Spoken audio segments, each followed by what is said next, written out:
ওই যে 6টা ধেনুবৎস কি কাম ক্রোধ লোভ মদ মোহ মাৎসর্য, এই 6টা ধেনু আমরা একত্রে করতে পারবো না। ঠিক আছে ভাই, তবে শোন। আর চাঁদ মুখে বেনু দিয়ে সব ধেনুর নাম দিল আর চাঁদ মুখে দিয়া বেনু নাম লইয়া সব আর চাঁদ মুখে বেনু দিয়ে সব ধেনুর নাম দিল মুখে দিয়া বেনু সব ধেনুর নাম দিল ডাকিতে লাগিল উচ্চৈ স্বরে ডাকিতে লাগিল উচ্চৈ স্বরে ডাকিতে লাগিল উচ্চৈ স্বরে আরে ডাকিতে লাগিল উচ্চৈ স্বরে আই ভবলি আই শ্যামলি হরি আই শ্যামলি আই ধবলি আই শ্যামলি আই ভবলি আই শ্যামলি আরে ধেনু শুনে বেনু ডাকে আই ভবলি আই শ্যাম আরে ধেনু শুনে বেনু ডাকে আই ভবলি আরে বেনু শুনে ধেনু ডাকে আই ভবলি আই শ্যাম ধেনু ডাকে আই ধবলি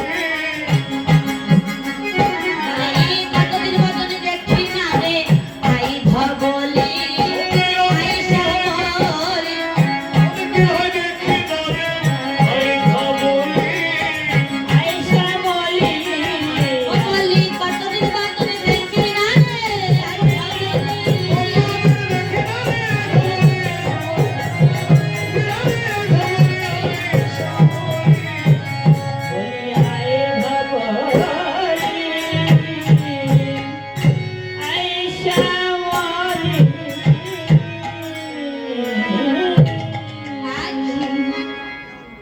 আমার প্রাণে কানাইয়ের বংশীর ধ্বনি শুনে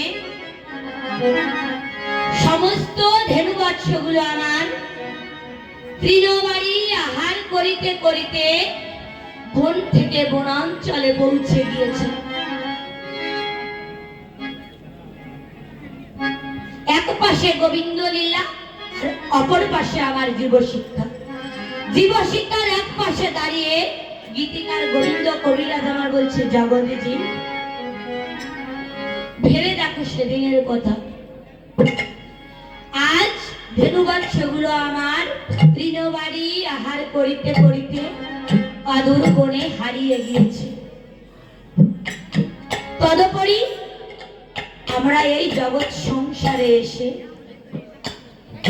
মায়ার মোহ জলে পড়ে অনাধি রাধি গোবিন্দকে ভুলে গিয়েছি।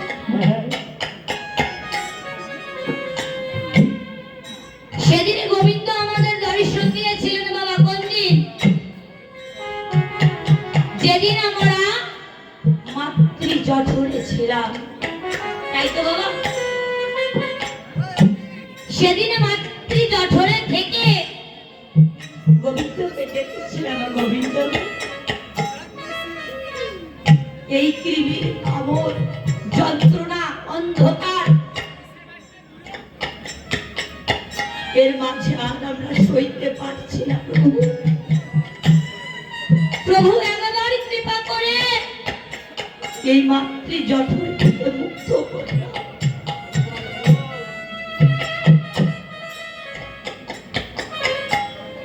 ওই ধরাই গিয়ে তোমার নাম গুলো তোমার ভজনা করব, তোমার চরণ সেবা করব। কিন্তু মা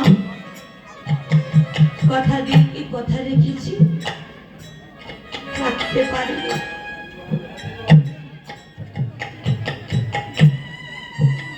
সারা জীবন সংসারে সাগরে অতল তলায় তলিয়ে গিয়েছি। একদিন গোবিন্দকে ডাকতে পারি।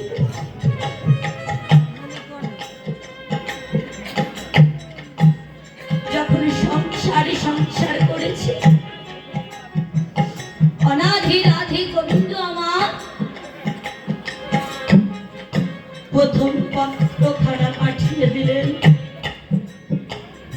বাবা দেখবে এই ধরার মাঝে থেকে জীবন প্রবাহিত চলতে চলতে দুই একটা করে কেশ পান ধরছে। সেদিন অনাধি রাধে গোবিন্দ প্রথম পত্র দিয়েছে,